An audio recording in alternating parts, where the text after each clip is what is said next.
What's up, my fellow white people? I hope all of you are well today.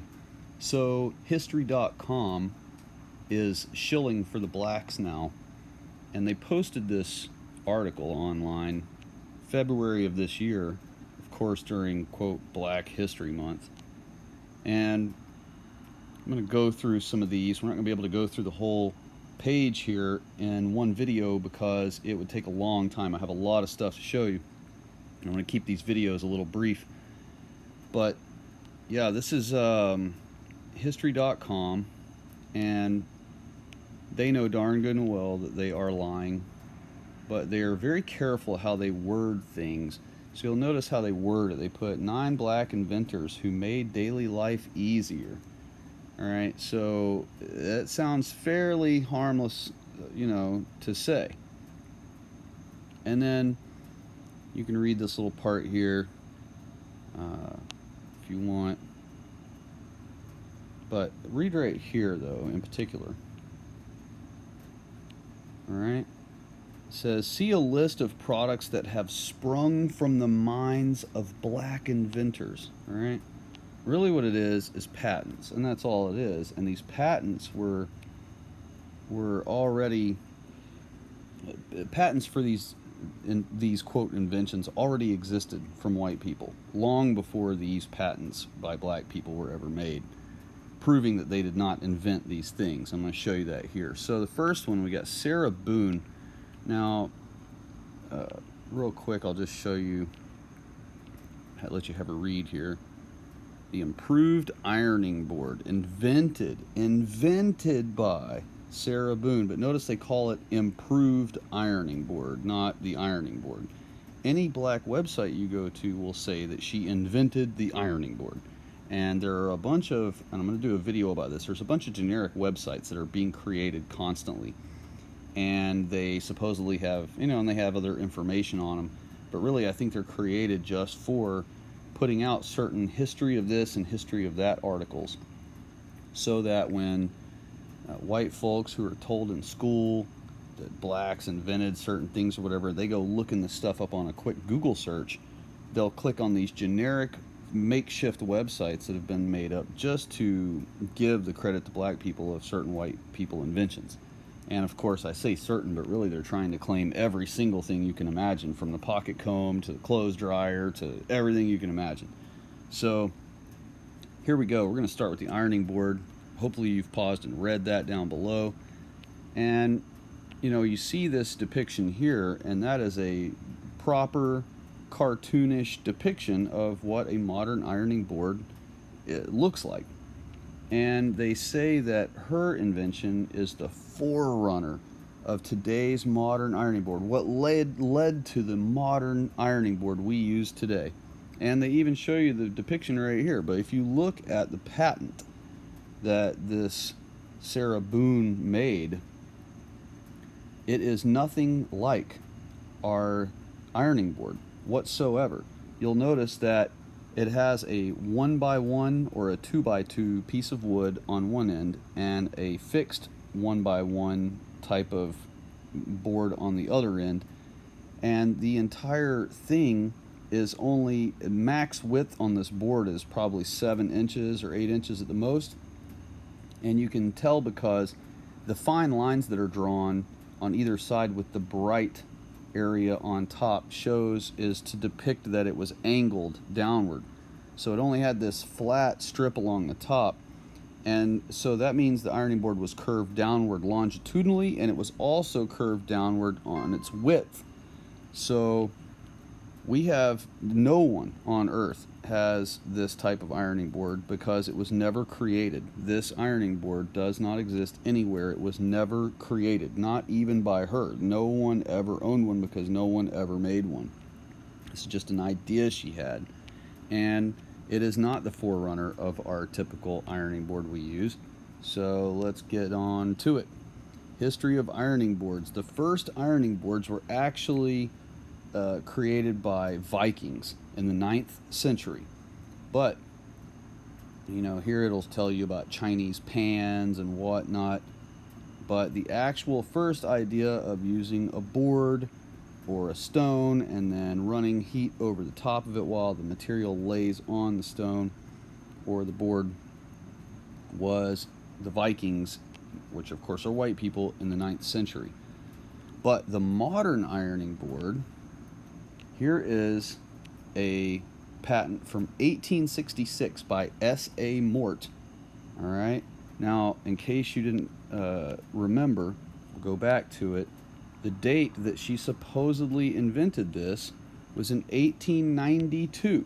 Okay, so here we have one from 1866, and this one actually does look very similar to our modern day ironing board. It has scissor arranged folding legs.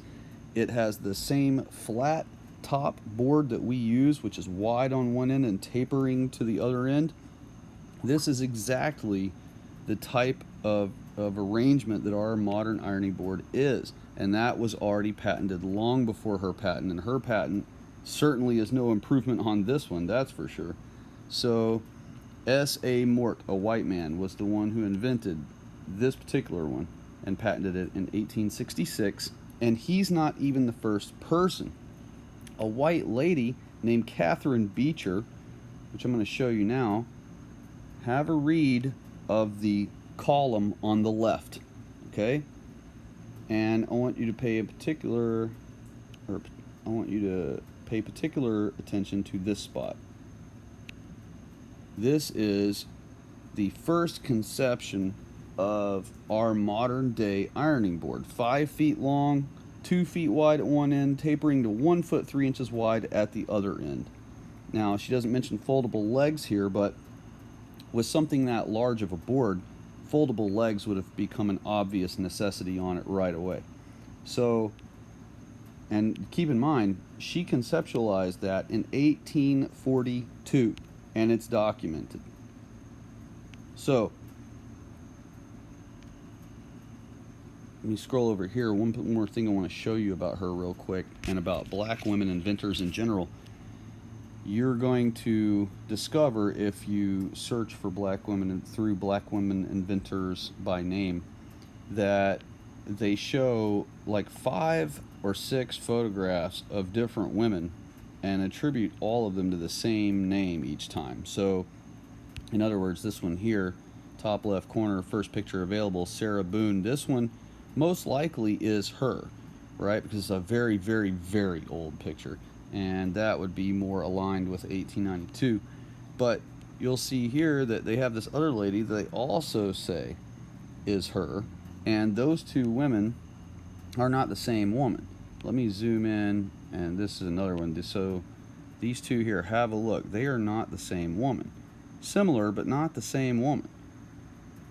And scrolling down, you'll see other pictures that are supposedly her. Look, Sarah Boone, the woman who invented, if we clicked on that, it would say the woman who invented the ironing board, you know? And look here, Sarah Boone on Pinterest, ironing board inventor. And so that's what they say. They don't say on pro-black websites and pro-liberal websites that she patented her own version of an ironing board that was never created by anyone, including her, in real life. No, instead they call her the inventor, you know, inventor of the ironing board. And we know that that is a crock of crap. I just showed you otherwise. So here is plenty of other patents for them. And, you know, there's hers, of course, but, I mean, there were so many patents of ironing boards that look like our modern-day ironing board. I mean, for this one, for example, was in 1905, you know, a couple of decades almost after hers, or after her patent. But doesn't that look like a perfectly normal, modern ironing board, practically? Only this one actually had a stepladder attached to it. So, even better. And more useful. But let's go over here to this one, and you can see this patent right here was in 1871, okay, way before 1892, and they put them side by side here so you can see the comparison. this is blatantly obvious that this one is what looks like our modern ironing board, almost to a T. And now look at that. Okay, no one you know has ever used any contraption remotely close to shaped like that or anything. So that one's BS. We're going to go back. Now that we've stomped on that enough, we'll move on to the next one. Now the next one is a black couple, but you'll notice that they always attribute this invention to the woman. And I want to point out here that she was a nurse. Okay, now maybe she came up with the idea and told her man, hey, you know, what would be cool is if you set up this system in the house where I can look out the door from another room in the house without having to go to the door. But a couple things I want to point out is, and they did indeed come up with this, but there's a couple things you gotta think about with this.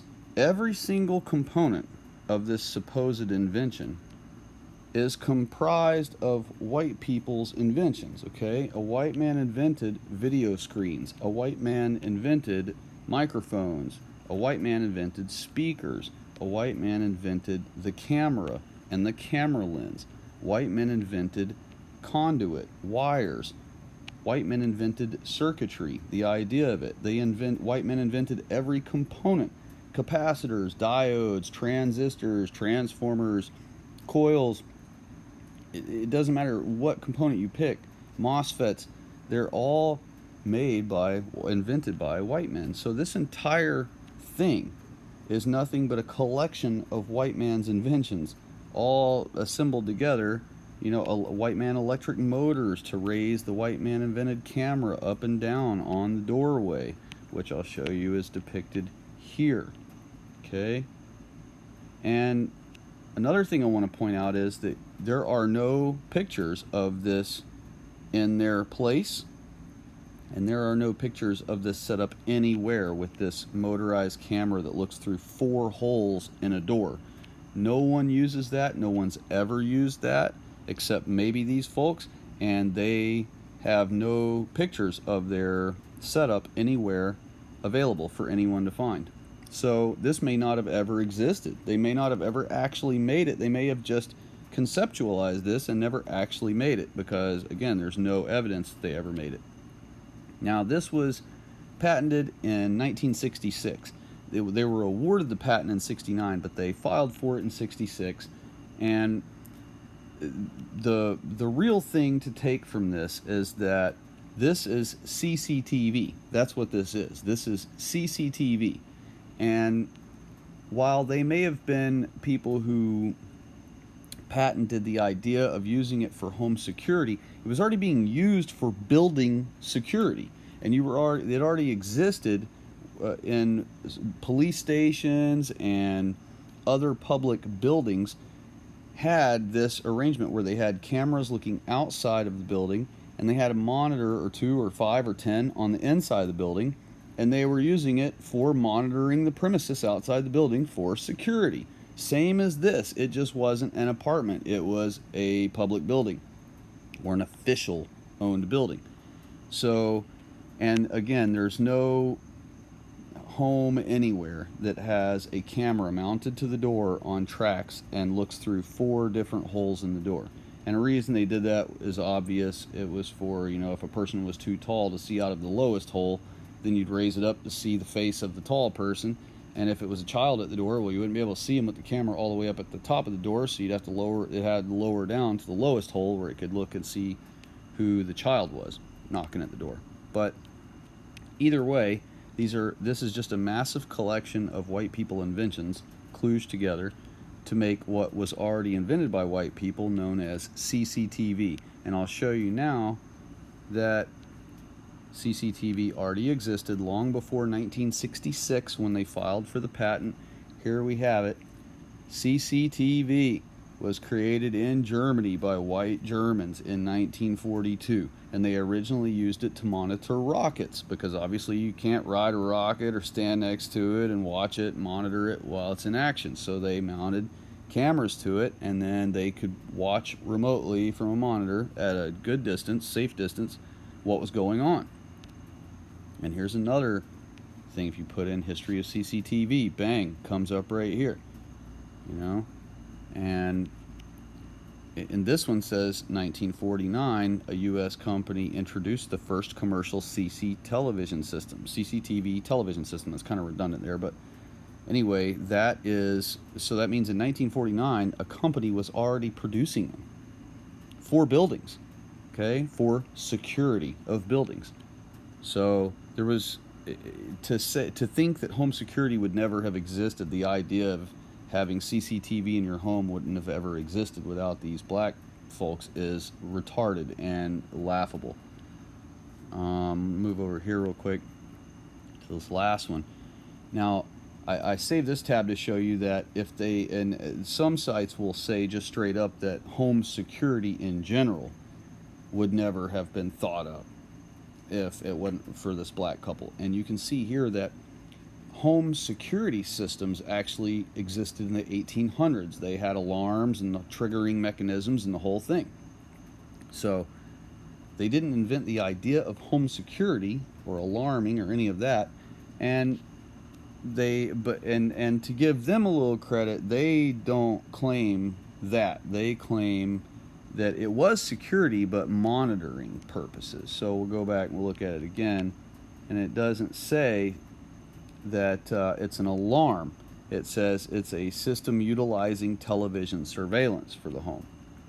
So they're not necessarily saying as alarm, but I still want to, because black websites say it, I wanted to show you that even the idea of the home alarm existed way before them, and also using CCTV as building or premises security already existed. Therefore, it would have been implemented in homes by any random person, any random moment, right before or right after them, because every little thing like that was starting to pop up from CCTV ability. So we're going to go, and of course Edison also was involved in that kind of stuff. But you can see right here, 1942, CCTV is first used in Germany. So we already kind of showed you that though, so I don't want to beat that dead horse too much. So that dumps on that one. Now we're going to move on to the next one. Oh, nope, I got to tell you one more thing real quick. Another thing I want to point out about this is that, again, she was a nurse. This lady who's credited as inventing this, she was a nurse, not, electrically or electronically skilled in any way. So it's odd that, or not odd, but it should be obvious actually, but it's obvious that they are trying to attribute it to her as opposed to her man. And her man, if I'm trying to find it here, let me hit images, and surely it'll pop it up. Oh, it's not. When you do modern home security, history of modern home security, it doesn't pop right up. That's shocking, actually. Let me go back to this one then. Boom. So if you type in his name, Albert L. Brown, it does bring up the same article over and over again. But I want you to read the name it says at the bottom of every article. Do you see his name anywhere at the bottom of any of these articles? Look for his name at the bottom of any of these pictures. Profiling, Mary Van Britten Brown. Home security, Mary Van Britten Brown. Mary Van Britten Brown. Mary Van Britten Brown, home security. And it just goes on and on and on like that. You don't see the poor fella himself be mentioned, but he was an electronics technician, allegedly.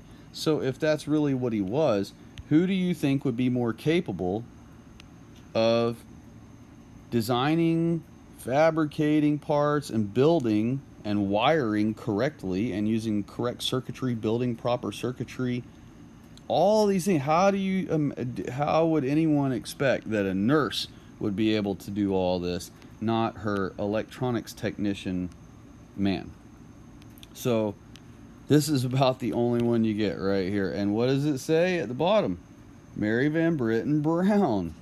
So they're just determined to give her the credit regardless of the fact that that a man, obviously, who was an electronics technician, is who obviously did it. But here's another one real quick of Germany. Actually, I don't need to show you that one. I already showed you that one. So we're going to move on to the next guy. But you can pause and have yourself a read real quick if you missed it. And here you go. There's the rest of it. Pause and have a read. Now, moving on. The 3-light traffic light. Invented by, not something else, improved or his own version or any of that. Invented by. And when does it say? Pay attention to the time and memorize that the date, 1923. All right, and he was credited for several different ideas, patents, whatever you want to call it, but they weren't inventions, that's for sure. And you'll notice here that they say that he created improved sewing machine, an improved sewing machine, and an improved gas mask. But that's all BS too. I'll show you in a moment. But we're going to stick with the traffic light for a moment. And we're going to scroll right over here to it and get on with it. So here we go. The first 4-way and 3-color traffic light. In the year 1920, not in the year 1923, a policeman named William Potts in Detroit, Michigan invented the first 4-way and not or, but and 3-way, 3-colored traffic lights. Apart from red and green, a 3rd color was introduced. Okay, so you see it there on this one, and this is called, so you know, Science ABC, the history and evolution of traffic lights. All right, so now that we've seen that, we'll go to another reference. William Potts, a Detroit police officer, is credited with inventing the modern 3-lens traffic light. That means 3 lights. Traffic light in Detroit in 1920. But wait a minute, over here, if you read here, boom, come on down here. Where is it? I know it's here. Aha. They say that this guy, this black guy, decided to expand on the current traffic light by adding a yield component, warning oncoming drivers of an impending stoplight about to happen, you know? So they're trying to say that he invented the 3-light traffic light, that he came up with the idea of the yellow caution light because he saw so many accidents happening, or he saw an accident and it inspired him to do so. And they also say he was the first African American with a car in Cleveland, Ohio, you know, right here. You know, why is that necessary for anyone to know? You know, why does any person need to know that this guy was the first black person to own a car in Cleveland, Ohio? I mean, why does anyone need to know that? They don't. But they're just trying to cram all this black history that don't exist down your throats. So, go back over here. Let's get back to it. Boom. Traffic light. Now I'm going to show you his patent for the traffic light so you can get a good laugh. Here it is. Does that look like the forerunner or the invention of the 3-way or the 3-light traffic light? Okay, 1922. You see that? And it was, of course, granted in 1923. But 1922 is when he moved for the patent. So it wasn't like he moved for, or he applied for the patent or filed for it in, say, 1918 before William Potts came up with his or anything like that. And this thing is blatantly different than the 3-light traffic light. It looks nothing like it. Also, I want you to notice that it's hand crank operated. See there, figure 28 in the center of your screen. Hand crank. All right, the first traffic lights were cranked by hand by officers, and they had to stand there all day and do it. So you look at something like this, though, which is obviously what you're used to seeing, and this is the very most modern one, made in 1924, and it was not an invention because, again, the three-light traffic light already existed. So you see there, Lauren W. McComber, calls herself an inventor of it, but that's not true at all.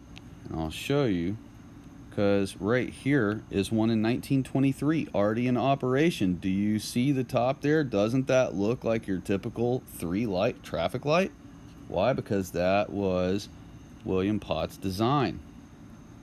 Now, he did have to operate it with a crank, I believe, at first, or manually at first. But, you know, it was not this other guy's idea. And I'm gonna, sorry, I had to scroll so fast like that. I'm actually gonna cruise on down. Look, it keeps showing him. Well, it's because I did a black traffic light search on this one. So now I'm gonna move to the next one and show you. Okay, that is Garrett Morgan traffic light search. All right, and let's just scroll. Oh, actually, let's go images. Scroll on down. Just let you see this silly contraption that, keep in mind, it was never created anywhere. Not one example of it exists unless somebody's made one for novelty. But you'll notice they're just depictions of them. Oh, here we go. This is supposedly it right here. So it did get made. That must have been his prototype, because no one else ever bought one. No city ever had it anywhere. So let's go up here and put inventor of traffic light. And what does it bring up? Look at this. But this is actually the guy. There he is. And what does it say? At the bottom of the screen, it gives the credit to Garrett Morgan, even though this is William Potts sitting right here with his invention in 1920, the three-light four-way traffic light. He's even named Mr. Traffic Light because he came up with the one that everybody accepted and started using permanently. So how ridiculous that these people, you know, they're just blatant liars, you know. It's like they get off on lying more than anything. They actually enjoy it. I really think they get off on it. Moving on, he also is attributed to the gas mask. All right. Now, I don't have tabs to show you about the sewing machine, but I definitely do about the gas mask. So we're just going to go to that so that we can dispel that nonsense right away. And just got to scroll over here to it.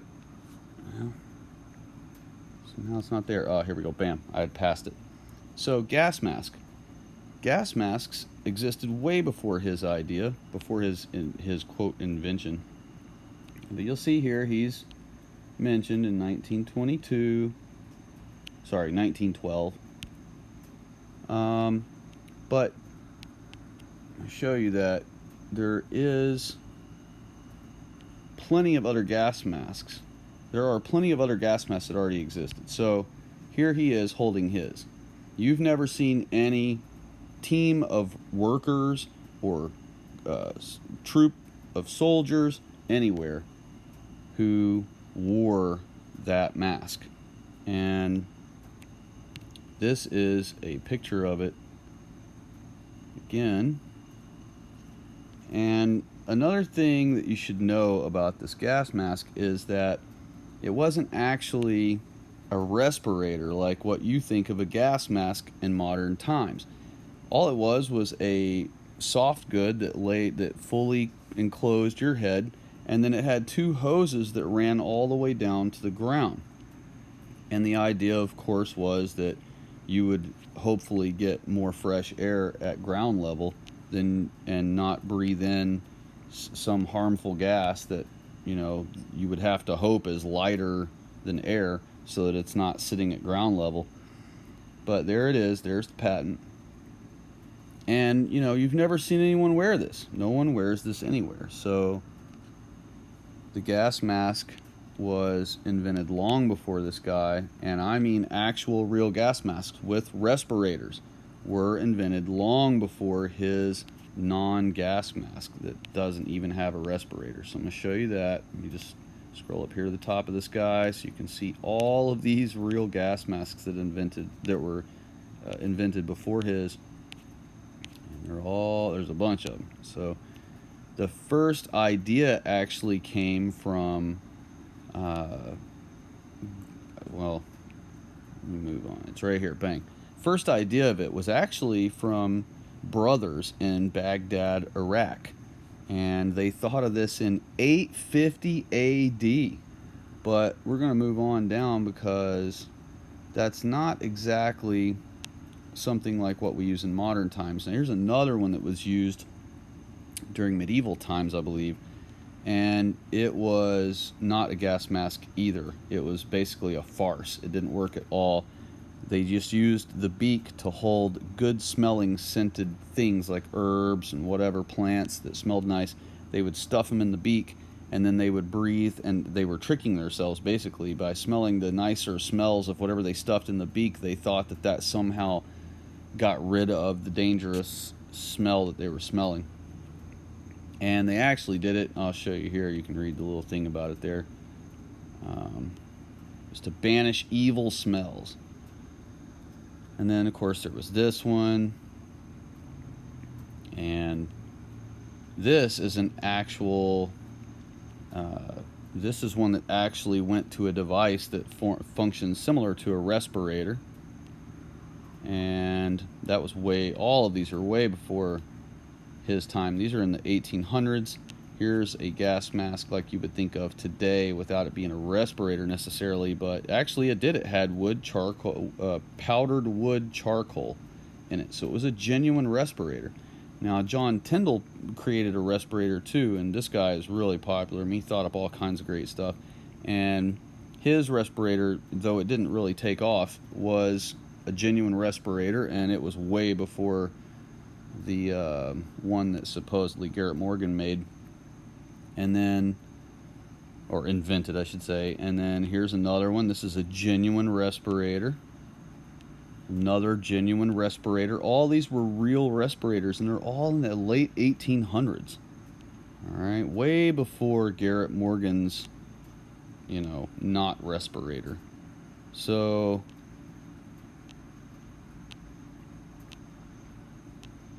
and there is Garrett Morgan's. You know, Garrett Morgan filed in 1912. So, and there it does. It runs down to the floor right there. Figure C and E. So, yeah, he was not the inventor of the gas mask. And he did not improve upon it. And he didn't make your life easier with his, because, again, no one ever used it anywhere. You can't find anyone anywhere that used that mask. So we've covered the traffic lights, we've covered the gas masks. That's all I really have to dump on him. So let's move on to the next one. Refrigerated trucks. Invented by. Okay, it's very important that you pay attention to those things. That he invented refrigerated trucks in 1940. Now, it is true that this guy patented his own idea of one, and that the patent eventually became what was used in a white man's company. A white man hired him to create his own version of a refrigerator for trucks to haul, you know, food and perishables. And that is and that white man started a company named Thermo King, which still exists to this day. So it's a big name, and this guy did come up with his own version of an air conditioner for these trucks. That is true. However, he did not invent refrigerated trucks. Okay, he didn't do that. And I'm going to show you here conclusively that he didn't. So, most of you have heard of Good Humor ice cream. Good Humor ice cream was started by a man named Harry Jr. Burt. And Burt, in 1920, with the help of his daughter and his son, came up with an ice cream popsicle. And many of you have had one of those. It's like a fudge-sicle, but it had ice cream instead in it. Kind of like a Klondike bar, but with a stick in it. So you could hold it without getting your fingers all messy. And once he perfected it, in 1920, he invested in 12 refrigerator trucks for distribution around the city.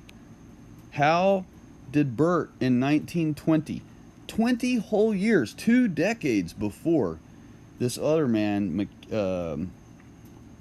created his version, how did this man invest in 12 refrigerator trucks if they weren't invented for 2 more decades? All right.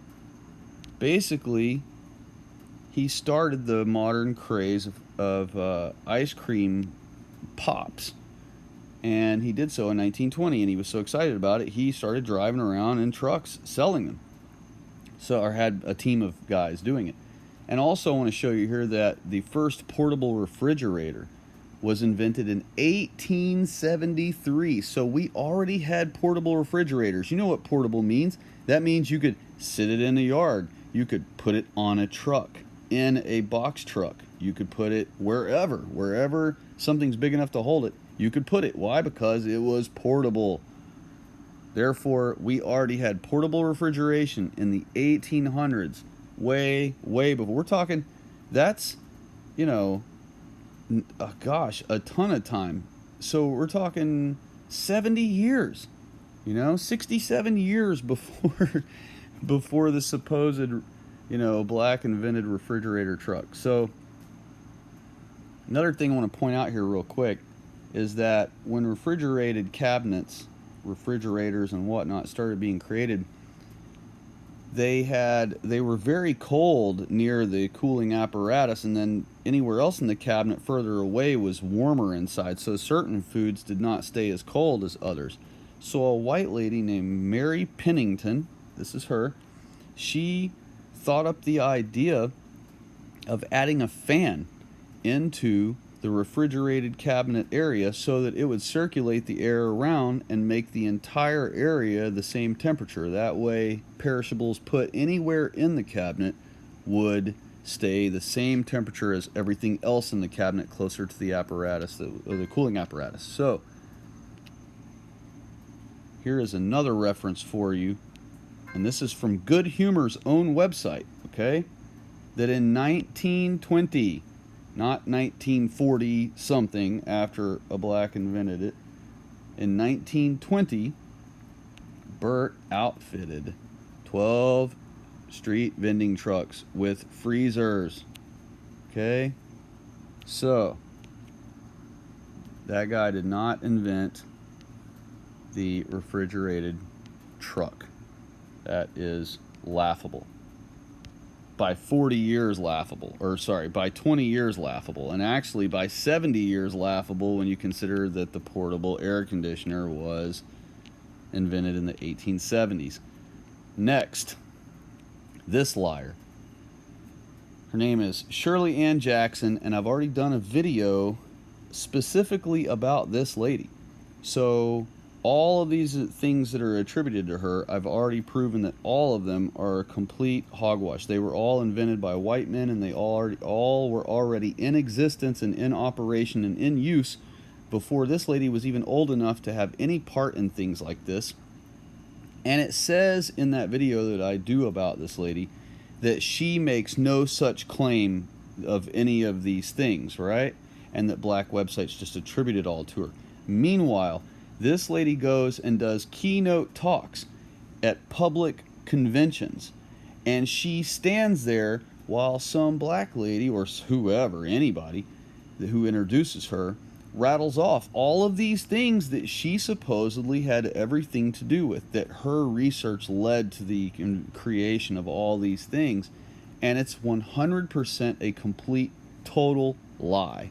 So even though Wikipedia admits that she had nothing to do with any of those things, they still lie for her because they say that she makes no such claim. Well, she may not make such claim, but she dang sure gets paid thousands of dollars to go speak at conventions, and she allows those introducers to introduce her as being the forerunner of all these things. So definitely go check that out. It's called Black Inventions Busted, or whatever I wrote, something Black Inventions. It's a couple of videos before this one, so check it out if you haven't. It's very, very informative. It's very conclusive that she had nothing to do with any of those things. Moving on.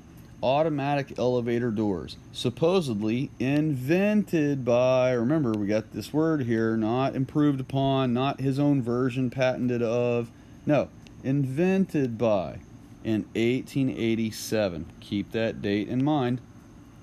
And here we go. Doop doop doop doop. Almost there. Bam. Elevatorworld.com. I have two things to show you from this website. First, I'm going to show you this part of their website. This is a buried part of their this is still a part of elevatorworld.com, but this is a blog from one person of their company. And you see here the man behind the closing doors. And who do they attribute? As usual, they're cucking and shilling for the blacks. Here's his patent. And his patent consisted of two barrels. These look like wheels because of the spokes, but they are actually barrels. And you can read that they in fact are in the written description of the patent, but you can also see it right here that they are barrels. See the top and see the bottom. They are barrels. And when you see on patents that lines are drawn like that and they get finer and finer and finer, that's to indicate a curve. And I know that most all of you who watch my channel are 3-digit IQ folks who don't need that explained to them, but for the lessers who may stumble upon this, figure I would explain that. Now, from the same exact website, elevatorworld.com, this is their official side of their website that doesn't show that whole part that I found in a Google search separate. And this is their official, where like if an elevator professional, an expert in elevators, a technician of elevators were to read about their own field, they would stumble upon this website, not the blog from this website of that other guy. And remember, 1887 is when he's contributed or attributed to having or credited for having the first patent for the first automatic doors of an elevator. So please pause and read. And again, I know most of you folks who watch my channel are high functioning people who don't need this told to them, but for the lesser minded folks, please to read this correctly, you have to read all the way down the left column to the bottom, and then you start on the middle column at the top again. So just read the left column all the way down if you pause and read, if you feel like reading all these. Now, I should say, you don't really need to know all these details that I'm showing on this page. I'm just showing you dates and that there were other doors that were already mechanized and already automatic. Do you see right here? What's it say? Automatic elevator gate. Gate means door. It's the same thing. And that was in 1881. Now, there are plenty of patents that exist for automated doorways for elevators before. This is an 1884 patent here. Here's another one. 1884. Here's another one. 1885. Sorry, I'm cruising a little fast. Pause and read if you like, but again, it's not necessary for you to know all these details here. I'm just giving you the opportunity to read them if you want, because if you're a person like me, you like to read thoroughly about every little thing about what you're studying. Scroll back to the top so you can pick up on the middle column here. And you know, here is one from 1889. So that's after the black patent in 1887. But here's one. in 1892, and this one ran on either compressed air or hydraulic fluid, one or the other. You can see it's connected to the doors specifically. And the thing about, and so I don't need to show you the rest of these because they're actually after the date 1887, but I just wanted to show you those first ones that were before 1887. Now, what you're looking at on the screen here is the way that modern elevators doors open and close. This is the mechanism setup that we use typically nowadays. There are several different systems because some doorways are a single door that opens, some are doors that accordion slide, sections in front of sections out of the way in one direction, and then there are ones like this that are double doors that cinch together in the center. And most often that's the type of elevator people ride in, and so this is the mechanism on the screen that causes that. And those are not barrels like the one guy has, and they're not on either end at the very ends. They're in the center above the doors, and one is a pulley and one is a gear, and there are no barrels anywhere with belts going straight across top and bottom of the barrels connecting them to doors. And the thing is, no one ever used his quote invention, so you won't ever ride in an elevator that utilizes a setup that's anything that came from his idea or his invention or any of those things. And I'll let you read the article about it. Supposedly his daughter almost fell down a shaft. I'll show you right here. And then he thought up the idea. Wait, that's the wrong part. Right here. Bam. He took it upon himself to develop a solution. Sure you did, when all these others already existed. Moving on. The electret microphone, co-invented by James West. Notice they did admit it was a co-invent. He co-invented it, not that he invented it. But again, okay, let me just let you read real quick. Have yourself a read. And the person that he co-invented it with, of course, is a white man, because how else would he have co-invented anything? And so I'm just going to go here and show you that encyclopedia.com, history of the microphone. Now, it is true that the History Channel correctly stated that he co-invented, not invented it, and that he co-invented the electret microphone, which matters because all black websites and all of our white children in schools are taught that black man invented the microphone. And he did not whatsoever. Alexander Graham Bell in 1876 invented the first microphone. And in fact, there were actually microphones that were designed before 1876. They were very crude and they didn't work, but the concept already existed even before Alexander Graham Bell created his in 1876. And notice here that I'm going to scroll on down and let you see that condenser microphones were next, and these are still one of the most popular microphones that exist today. Also, there are such thing as dynamic microphones, and those are also the other most popular mics of the day. And so when our white children in schools are told, and on these black websites where they brag, they say, yeah, if it wasn't for this black man inventing the microphone, none of you would ever know what it's like to listen to recorded music. There would be no such thing as cassette tapes and CDs and phonograph records and any of these things, because how could you have recorded anything if you didn't have a microphone? And none of you would ever be able to listen to a live concert and be really, really far away from the stage, like up in the nosebleed stands of a stadium, and hear the band playing. And none of you would be able to use YouTube and all these things that require a microphone. So there would be no radio stations because there would have been no microphone and all these things. So that's what our white children are taught. And that's not true at all.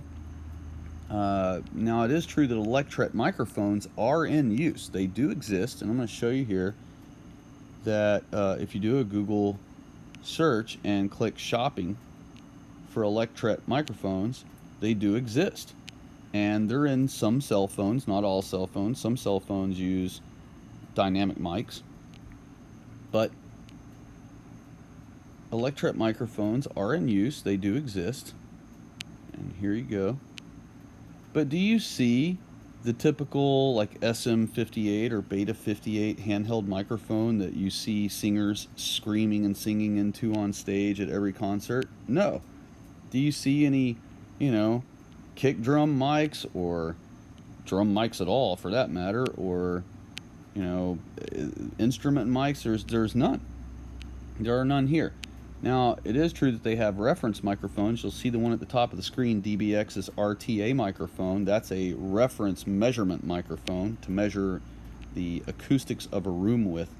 But you don't see any stage mics anywhere here in the shopping. All right? There are no stage mics here, and there are no instrument mics here. Now, it is true that there are a couple of stage mics that do exist that are electret mics.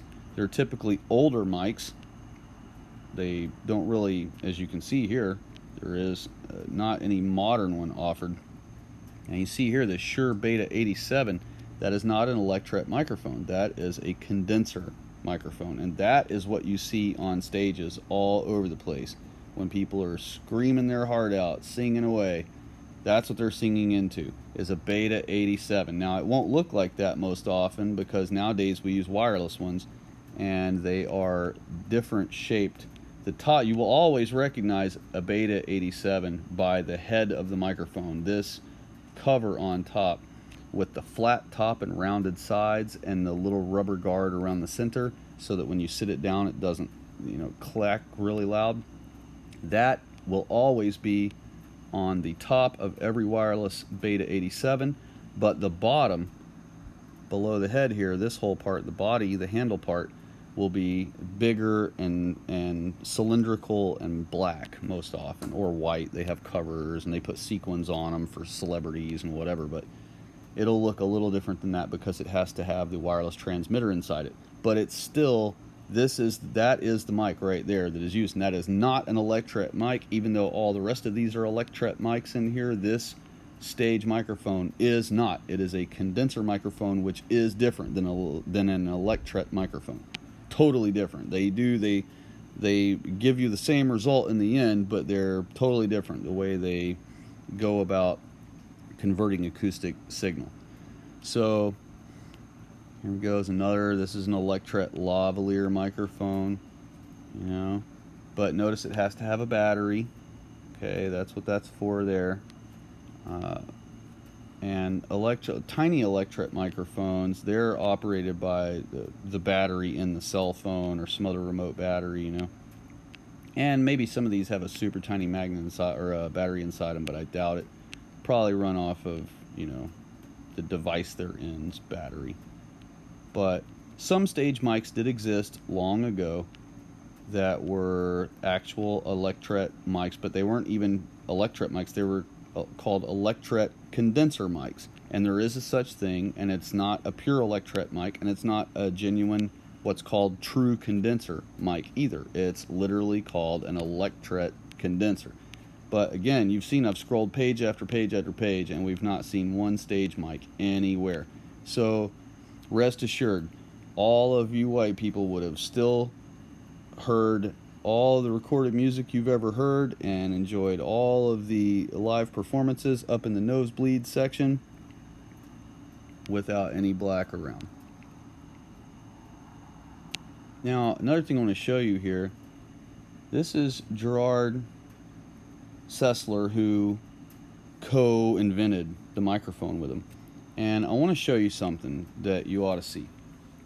So you type in his name, Gerard Sessler, at the top. And I want you to see how many pictures of him we get. Get the top row, but of course, James West is slammed in there with him. Okay?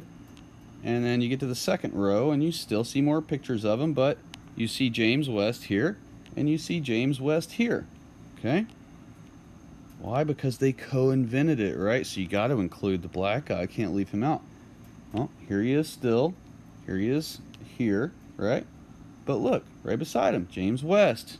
James West. James West and some other guy. And remember, all we did was searched for Gerard's name. Nothing else. We didn't put electret microphone. We didn't put, James West in the thing. We didn't add the word inventor, which might suck in the name James West somehow. None of that.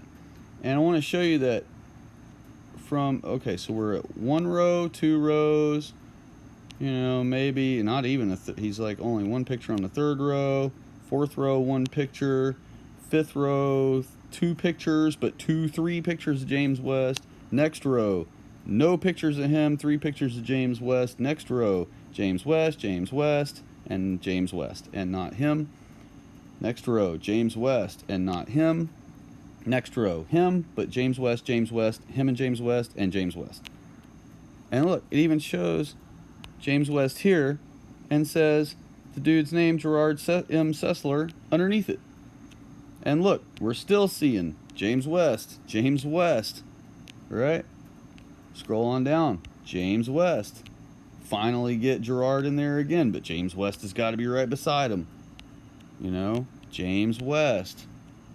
James West. James West. James West. And look, what are they showing you? A stage mic. All right, and I want to explain the difference between the top of this head you see here of the microphone. That is a 58, a Shure 58, SM 58, or Beta 58. So he did not invent that. That's a dynamic microphone. He did not invent the dynamic microphone, which is used on stages. So, goodness. But anyway, we're looking for Gerard here. That's all we typed in was Gerard's name. And look, now we're not even seeing him anymore, and we're still seeing other black inventors that have nothing to do with the microphone even. James West, right? How ridiculous. Look at this. Black inventor that had nothing to do with microphones. Black Inventions again from history.com, the one I'm sourcing from. Boom. Does that look like Gerard? I mean, good grief. So you scroll back up. Look, that is the thing I searched. Gerard Sessler. Nothing else. And we only get about 4 or 5 rows of them. And then mixed all in between there is James West. So let's do the same search now of James West. And let's compare. Boom. Entire top row. Entire second row, James West. Entire third row, James West. Entire fourth row, James West. Have you seen Gerard anywhere co-pictured in any of these with him? No. All you see is him. Remember, we only put Gerard's name in the other one, and here we only put James. We didn't add inventor, we didn't add microphone, we didn't add anything. And nobody decided that we ought to include Gerard in the photograph with him since he was the co-inventor. No, just row after row after row of James West all by himself. Mr. Inventor of the microphone, they say, right? And then it dies off. But it'll keep going. If I had put his middle initial, it would keep on going. And if I put microphone, it would never stop going. So we'll just do that too, just to, for the heck of it. We'll just add mic, and that'll bring it up. So let's see how many times with his name and microphone or mic added will it show the co-inventor, like it does if you type in only Gerard's name. Here's a classic example of the 58 again. That's a 58S because it has a switch. Here it is right here. Sure, SM58. What is it? Does it say it's an electret microphone? No, it's a dynamic microphone. All right, and that is what you see on every stage, 58s and 87s. Both from the company Shure, which he never worked at, had nothing to do with. Finally, we get a picture of Gerard squeezed in down here on what, the 6th row? But nowhere else. and you see nothing but pictures of James West, James West. Finally, another picture of him, but that's a popular picture because it's got James West in it, you know, back in the day when he was in action. But look, James West, James West, James West, James West, James West, James West. Here's one of Gerard, finally. But I mean, did you see the difference? I know you did. So, I mean, we'll just go back to the top of the screen. Let's just go back a page so you can see that top of screen again. You see Gerard anywhere in this? These first 5 rows, 6 rows? No. So, how ridiculous. Moving on. Gotta go back. Now we're going back to history.com again. Boom, next one. Now, when your white children are at school, you're going to be taught that a black man invented the first carbon light bulb filament, or they'll even be taught that that he invented the first light bulb. And some schools will still be honest and say, you know, somebody else, but it won't be honest. They'll say somebody like Thomas Edison because he was the one who commercially produced them and made them long lasting and whatever. But let's go ahead and let you read this real quick, and then I'll show you who actually invented the first carbon fiber, or not carbon fiber, I'm a car guy, sorry. First carbon light bulb filament. All right? And it says right here, it was invented by, that means he was the first guy to ever create the idea of using a carbon filament for a light bulb. Now, they do admit right here that the light bulb itself was invented by Thomas Edison, but the innovation used to create longer lasting light bulbs with a carbon filament came from the black guy Lewis Latimer. Bull crap. I'll show you that now. So here we go. The history of the light bulb. Now, the electric light, one of the everyday conveniences that most affects our lives, was not invented in the traditional sense in 1879 by Thomas Edison. See? So History.com can't even get their history right. And they're called History.com. Even when they try to say something truthful, they still do it wrong. So, let you have a pause and a read here. 1802, many decades before Lewis Latimer.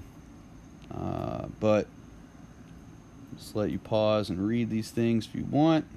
I'm going to show you here that even Edison already had the idea of using, or was already utilizing the idea of a carbon filament. And when he did so with bamboo, carbonized bamboo, he got 1,200 hours out of his bulbs. So he was so confident in them and their longevity at that point that he went ahead and commercially started producing them and in mass quantities and promoting them everywhere. Now, the next thing I want to show you here we go again. Although the patent describes several ways of creating the carbon filament, including yada yada yada yada, it was eventually carbonized bamboo filament that lasts over 1,200 hours. But again, that was before Lewis Latimer's time. I'm going to show you here. We're going to scroll all the way up. Sorry if this makes anybody motion sick. It wasn't supposed to be all the way down there like that. I had set it up here and even highlighted something, and now that I went back to the tab, it put me all the way at the bottom of the screen for no reason. So let's just cruise on up here, and I'm about to show you who actually invented the carbon filament light bulb. Now you would think it would be Joseph Swan, because he is attributed in here as creating, you know, an early light bulb. But I want to show you the first person to use carbon was in 1838, way before even Thomas Edison. Okay, bam. Marcellin Joubert invented an incandescent light bulb with a vacuum atmosphere using a what? Carbon filament. Boom. Erased. So, now that you've seen all those things, we have more to cover in another episode, but I wanted to show you those first so that this video could stay as short as possible. And yeah, this is history.com. Shilling for the blacks. Just doing their part to steal all of our amazing achievements from white people. Take care, everyone. See you on the next one.